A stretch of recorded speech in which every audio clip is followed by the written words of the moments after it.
Insurance ಅನ್ನೋದು ಇನ್ವೆಸ್ಟ್ಮೆಂಟಾ S ಅಥವಾ security ಏನು ಅಂತ? ಕೋರ್ಸ್ ತುಂಬ ಕಡಿಮೆ ರಿಟರ್ನ್ಸ್. ಆರೋಗ್ಯ ಮತ್ತು ಜೀವ ಈ ಎರಡೂ ತುಂಬ ಇಂಪಾರ್ಟೆಂಟ್ ಮನುಷ್ಯನಿಗೆ.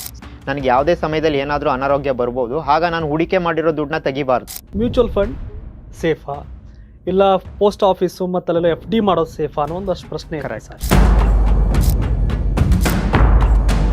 ಯಾವುದೇ ಮ್ಯೂಚುವಲ್ ಫಂಡ್ ಕಂಪ್ನಿ ಕ್ಲೋಸ್ ಆಗಿಲ್ಲ, ಮತ್ತು ಯಾವುದೇ ಮ್ಯೂಚುವಲ್ ಫಂಡ್ ಕಂಪ್ನಿ ಲಾಂಗ್ ಟರ್ಮಲ್ಲಿ ಲಾಸ್ ಆಗಿಲ್ಲ.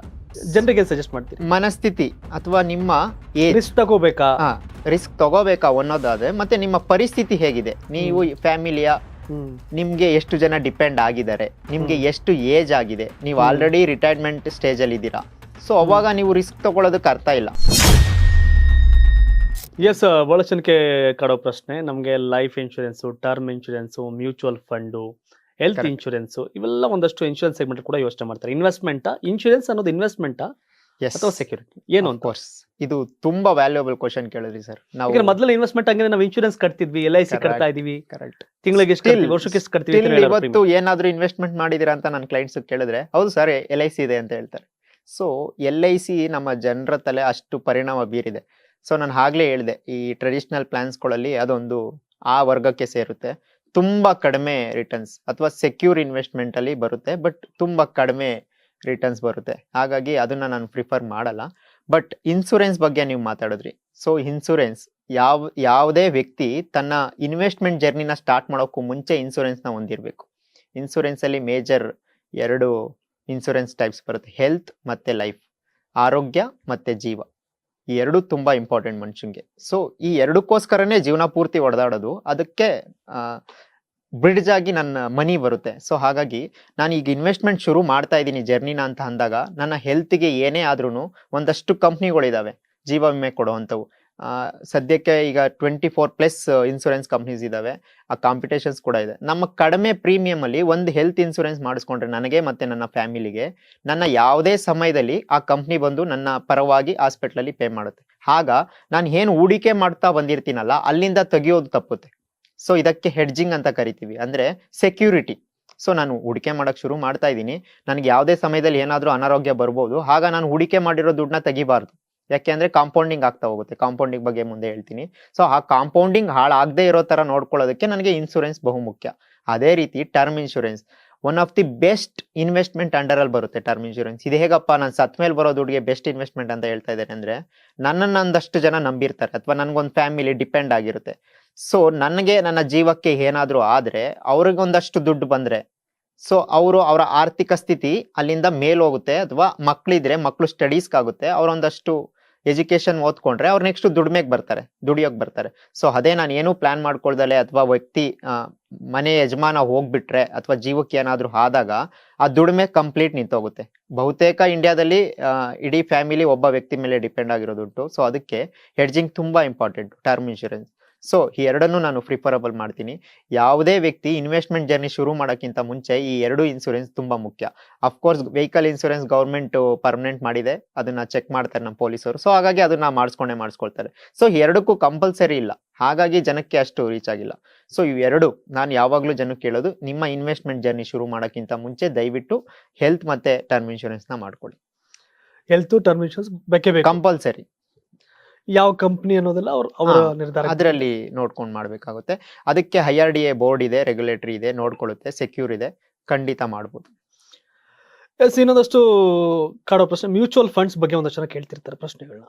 ಹೌದು. ಮ್ಯೂಚುವಲ್ ಫಂಡ್ ಸೇಫಾ ಇಲ್ಲ ಪೋಸ್ಟ್ ಆಫೀಸು ಮತ್ತಲ್ಲೆಲ್ಲ ಎಫ್ ಡಿ ಮಾಡೋದು ಸೇಫಾ ಅನ್ನೋ ಒಂದಷ್ಟು ಪ್ರಶ್ನೆ ಇದೆ Correct. ಸಹಜವಾಗಿ. ಖಂಡಿತ ಕರೆಕ್ಟ್. ಯಾವ್ದು ಬೆಸ್ಟ್?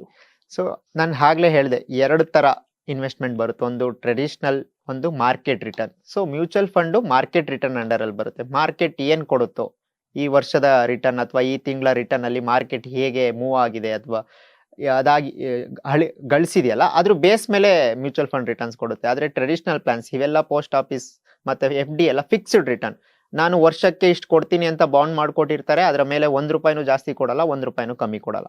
ಸೊ ಹಾಗಾಗಿ ಅದನ್ನ ನಾನು ಅಂದ್ರೆ ಹಿಂದೆ ನಡೀತಾ ಇತ್ತು, ಇವಾಗ ಅದು ಅಷ್ಟು ಒಳ್ಳೆ ಇನ್ವೆಸ್ಟ್ಮೆಂಟ್ ಅಂಡರ್ ಅಲ್ಲಿ ಬರಲ್ಲ. ಯಾಕೆ ಅಂದ್ರೆ ಅದು ಇನ್ಫ್ಲೇಷನ್ಗೂ ಮ್ಯಾಚ್ ಆಗ್ತಾ ಇಲ್ಲ. ಸೊ ಈಗ ಜನ ಸ್ವಲ್ಪ ಎಚ್ಚೆತ್ಕೊಂಡಿದ್ದಾರೆ. ಈಗ ಅದು ಸ್ಟ್ಯಾಟಿಸ್ಟಿಕ್ಸ್ ಹೇಳೋದಾದ್ರೆ 8% ಪೀಪಲ್ಸ್ ಮ್ಯೂಚುವಲ್ ಫಂಡ್ಸ್ ಅಲ್ಲಿ ಇನ್ವೆಸ್ಟ್ ಮಾಡ್ತಾ ಇದ್ದಾರೆ. ಓಕೆ 8%, ನಾನು ಆಗ್ಲೇ ಹೇಳಿದೆ ಸಿಂಗಲ್ ಡಿಜಿಟ್. ಸೊ ಆರ್ಥಿಕ ಸ್ಥಿತಿ ಹೇಗಿದೆ ಅನ್ನೋದಕ್ಕೆ ಎಕ್ಸಾಂಪಲ್. ಸೊ 100% ಅಲ್ಲಿ 8% ಜನ ಮಾರ್ಕೆಟ್ ಅಲ್ಲಿ ಅಥವಾ ಮ್ಯೂಚುವಲ್ ಫಂಡ್ ಅಲ್ಲಿ ಇನ್ವೆಸ್ಟ್ ಮಾಡಕ್ ಶುರು ಮಾಡಿದ್ದಾರೆ. ಸೊ ಅಲ್ಲಿಗೆ ಅರೌಂಡ್ 140 ಕೋಟಿಲಿ ಒಂದು 12ರಿಂದ 13 ಕೋಟಿ ಜನ ಇನ್ವೆಸ್ಟ್ಮೆಂಟ್ ಮಾಡಕ್ ಶುರು ಮಾಡಿದ್ದಾರೆ. ಅಲ್ಲಿ ನಾವು ಟಿವಿ ಆಡ್ಸ್ ಅಲ್ಲಿ ಕೂಡ ನೋಡಿರ್ಬೋದು 2015 ಇಂದ ಟಿವಿಲಿ ಮ್ಯೂಚುವಲ್ ಫಂಡ್ ನ ಪ್ರಮೋಟ್ ಮಾಡಕ್ ಬಿಟ್ಟಿದ್ದಾರೆ. ಯಾಕೆ ಅಂದ್ರೆ ಇದುವರೆಗೂ ಮ್ಯೂಚುವಲ್ ಫಂಡ್ ಶುರು ಆದಾಗಿಂದ ಇದುವರೆಗೂ ಯಾವುದೇ ಮ್ಯೂಚುವಲ್ ಫಂಡ್ ಕಂಪ್ನಿ ಕ್ಲೋಸ್ ಆಗಿಲ್ಲ, ಮತ್ತೆ ಯಾವುದೇ mutual fund company long term ಅಲ್ಲಿ ಲಾಸ್ ಆಗಿಲ್ಲ. ಲಾಂಗ್ ಟರ್ಮ್ ಅಲ್ಲಿ. ಸೊ ನಾನು ಇವತ್ತು ಹಾಕಿ ಮುಂದಿನ ತಿಂಗಳು ತಗೊಳ್ತೀನಿ ಅಂದ್ರೆ ಅಫ್ಕೋರ್ಸ್ ಲಾಸ್ ಆಗುತ್ತೆ, ಅಥವಾ ಲಾಭನೂ ಆಗಿರ್ಬೋದು. Market return. ಸೊ ಅಲ್ಲೊಂದು ಡಿಸ್ಕ್ಲೈಮರ್ ಇರುತ್ತೆ ಯಾವಾಗಲೂ, ಮಾರ್ಕೆಟ್ ರಿಸ್ಕ್ ಅಂದ್ರೆ ನೋಡ್ಕೊಂಡು ಇನ್ವೆಸ್ಟ್ ಮಾಡಿ, ರಿಸ್ಕ್ ಇರುತ್ತೆ. ಹೌದು, ನನಗೆ ಹೈಯೆಸ್ಟ್ ರಿಟರ್ನ್ ಬೇಕು ಅಂದಾಗ ನನಗೆ ರಿಸ್ಕ್ ನ ಫೇಸ್ ಮಾಡೋ ಸಿಚುವೇಶನ್ ಬಂದೇ ಬರುತ್ತೆ. ಜಾಸ್ತಿ ರಿಸ್ಕ್ ಇದ್ದಾಗ ಜಾಸ್ತಿ ರಿಸಲ್ಟ್ ಬೇಕು ಅಂದ್ರೆ ಜಾಸ್ತಿ ರಿಸ್ಕ್ ತಗೋಬೇಕಾಗುತ್ತೆ. ರಿಸ್ಕ್ ಇರುತ್ತೆ ಅಲ್ಲಿ. And FD post office related ಒಂದಷ್ಟು ಪ್ರೋಗ್ರಾಮ್ಸ್ ಬರ್ತಿರುತ್ತೆ. ಸೊ ಕಂಪ್ಯಾರಿಸನ್ ಬಂದಾಗ ಮ್ಯೂಚುವಲ್ ಫಂಡ್ ಅಂಡ್ FD, ಇವಾಗಲೇ FD ನಲ್ಲಿ compare to mutual fund risk ಜಾಸ್ತಿ, ರಿಟರ್ನ್ಸ್ ಕೂಡ ಜಾಸ್ತಿ. FD ಅಂದಾಗ ರಿಸ್ಕ್ ಕಡಿಮೆ, ಬಟ್ ರಿಸಲ್ಟ್ ಕೂಡ ಮ್ಯೂಚುವಲ್ ಫಂಡ್ ಅಷ್ಟು ನಿರೀಕ್ಷೆ ಮಾಡ್ಲಿಕ್ಕೆ ಸಾಧ್ಯ ಇಲ್ಲ. ಜನರಿಗೆ ಸಜೆಸ್ಟ್ ಮಾಡ್ತೀರಿ ಮನಸ್ಥಿತಿ ಅಥವಾ ನಿಮ್ಮ ರಿಸ್ಕ್ ತಗೋಬೇಕಾ ಅನ್ನೋದಾದ್ರೆ, ಮತ್ತೆ ನಿಮ್ಮ ಪರಿಸ್ಥಿತಿ ಹೇಗಿದೆ, ನೀವು ಫ್ಯಾಮಿಲಿಯ ನಿಮ್ಗೆ ಎಷ್ಟು ಜನ ಡಿಪೆಂಡ್ ಆಗಿದ್ದಾರೆ, ನಿಮ್ಗೆ ಎಷ್ಟು ಏಜ್ ಆಗಿದೆ, ನೀವು ಆಲ್ರೆಡಿ ರಿಟೈರ್ಮೆಂಟ್ ಸ್ಟೇಜ್ ಅಲ್ಲಿ ಇದ್ದೀರಾ. ಸೊ ಅವಾಗ ನೀವು ರಿಸ್ಕ್ ತಗೊಳ್ಳೋದಕ್ಕೆ ಅರ್ಥ ಇಲ್ಲ. ಸೊ ಸೆಕ್ಯೂರ್ ಇದೀನಿ, ನಾನು ಒಳ್ಳೆ ಕೆಲಸದಲ್ಲಿದ್ದೆ, ರಿಟೈರ್ಡ್ ಆಗಿದ್ದೀನಿ, ನಾನು ಯಾಕೆ ಈಗ ರಿಸ್ಕ್ ತಗೊಳ್ಳಿ, ಆ ಮೈಂಡ್ ಸೆಟ್ ಅಲ್ಲಿ ಇದ್ದಾರೆ.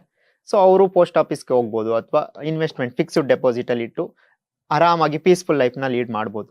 ಬಟ್ ಈಗ ಯಂಗ್ಸ್ಟರ್, ನಾನು ಈಗ ಅರ್ನಿಂಗ್ ಮಾಡಕ್ ಶುರು ಮಾಡಿದೀನಿ, ಈಗೆಲ್ಲ ಒಳ್ಳೊಳ್ಳೆ ಸ್ಕಿಲ್ ಇರೋರ್ಗೆ ಅಥವಾ ಒಂದು ಗ್ರಾಜುಯೇಷನ್ ಆಗಿರೋರ್ಗೆ ಒಳ್ಳೊಳ್ಳೆ ಕಡೆ ಒಳ್ಳೊಳ್ಳೆ ಪ್ಯಾಕೇಜ್ ಸಿಗ್ತದೆ. ಇವತ್ತು ಮಹಿಳೆಯರು ಪುರುಷರು ಇಬ್ರು ಸಮಾನವಾಗಿ ದುಡಿಯೋಕೆ ಸ್ಟಾರ್ಟ್ ಮಾಡಿದ್ದಾರೆ.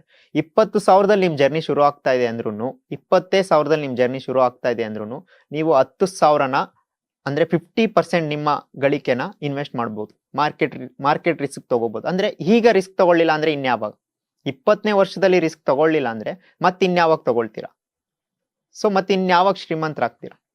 ಸೊ ಹಾಗಾಗಿ ನೀವು ಯಾವಾಗ ಹೆಂಗ್ ಏಜ್ ಅಲ್ಲಿ ಅರ್ಲಿ ಇನ್ವೆಸ್ಟ್ಮೆಂಟ್ ಅಂತ ಕರಿತೀವಿ, ಯಾವಾಗ್ಲೂ ಅರ್ಲಿ ಇನ್ವೆಸ್ಟ್ಮೆಂಟ್, ನನ್ನ 500 ಆಗ್ಲಿ 1000 ಆಗ್ಲಿ ಬೇಗ ಶುರು ಮಾಡೋದು ತುಂಬಾ ಇಂಪಾರ್ಟೆಂಟ್. ಸೊ ಹಾಗಾಗಿ ಯಾರೆಲ್ಲ ಯೂತ್ಸ್ ಈಗ ದುಡಿಯಕ್ ಸ್ಟಾರ್ಟ್ ಮಾಡ್ತಾ ಇದಾರೆ, ನನ್ಗೆ ಸಜೆಷನ್ಸ್ ಕೊಡೋದಾದ್ರೆ, ಸೊ ನನ್ನ ಎಕ್ಸಾಂಪಲ್ನೇ ಕೊಟ್ಟೆ. ನನ್ನ ಕಾಲೇಜ್ ಟೈಮಲ್ಲಿ ಯಾರಾದ್ರೂ ಗೈಡ್ ಮಾಡೋರು ಇದ್ರೆ ಅನ್ನೋ ತರ, ಸೊ ನಾವು ಅಷ್ಟು ಅಪ್ಗ್ರೇಡ್ ಆಗಿರ್ಲಿಲ್ಲ. ಬಟ್ ಇವತ್ತು ತುಂಬಾ ಅಂದ್ರೆ ಕೈಯಲ್ಲಿ ಮೊಬೈಲ್ ಏನಿದೆಯಲ್ಲ ಅದು ಎಲ್ಲಾನು ಹೇಳ್ಬಿಡುತ್ತೆ, ಒಳ್ಳೇದು ಕೆಟ್ಟದ್ದು ಎಲ್ಲಾನು. ನಾನು ಯಾವ್ದನ್ನ ಚೂಸ್ ಮಾಡ್ತೀನಿ ಅನ್ನೋದು ಇಂಪಾರ್ಟೆಂಟ್. ಸೊ ಒಂದು ಯೂಟ್ಯೂಬ್ ಅಲ್ಲಿ, ಒಂದು ಗೂಗಲ್ ಅಲ್ಲಿ ಸರ್ಚ್ ಮಾಡಿದ್ರೆ ಯಾವ್ದು ಬೆಟರ್ ಇನ್ವೆಸ್ಟ್ಮೆಂಟ್, ಯಾವ್ದಕ್ಕೆ ಹೋಗ್ಬೋದು ಅಂತ. ಸೊ ನೀವು ಕಾಲೇಜ್ ಟೈಮಲ್ಲೂ ಶುರು ಮಾಡ್ಬೋದು. ಸೊ ನನಗೆ ಗೊತ್ತು ಕಾಲೇಜ್ ಟೈಮಲ್ಲಿ ಹುಡುಗರ ಹತ್ರ ಎಷ್ಟು ದುಡ್ಡು ಇರುತ್ತೆ. ಸೊ ಹಾಗಾಗಿ ಅಲ್ಲಿಂದಾನೇ ಶುರು ಮಾಡ್ತಾ ಬಂದ್ರೆ ಆ ಟೈಮಲ್ಲಿ ರಿಸ್ಕ್ ತಗೋಬಹುದು. ಅವರೆಲ್ಲರೂ ಏಜ್ ಬಿಲೋ 30 ಯಾರಿರ್ತಾರೆ ಅಥವಾ 35 ಆ ರೇಂಜ್ ಅಲ್ಲಿ ಯಾರಿರ್ತಾರೆ, ಅವ್ರೆಲ್ರು ಮಾರ್ಕೆಟ್ ಏನ್ ರಿಟರ್ನ್ ಕೊಡುತ್ತಲ್ಲ ಆ ರಿಸ್ಕ್ಗೆ ಚೂಸ್ ಮಾಡ್ಬೋದು ಅವ್ರ ಇನ್ವೆಸ್ಟ್.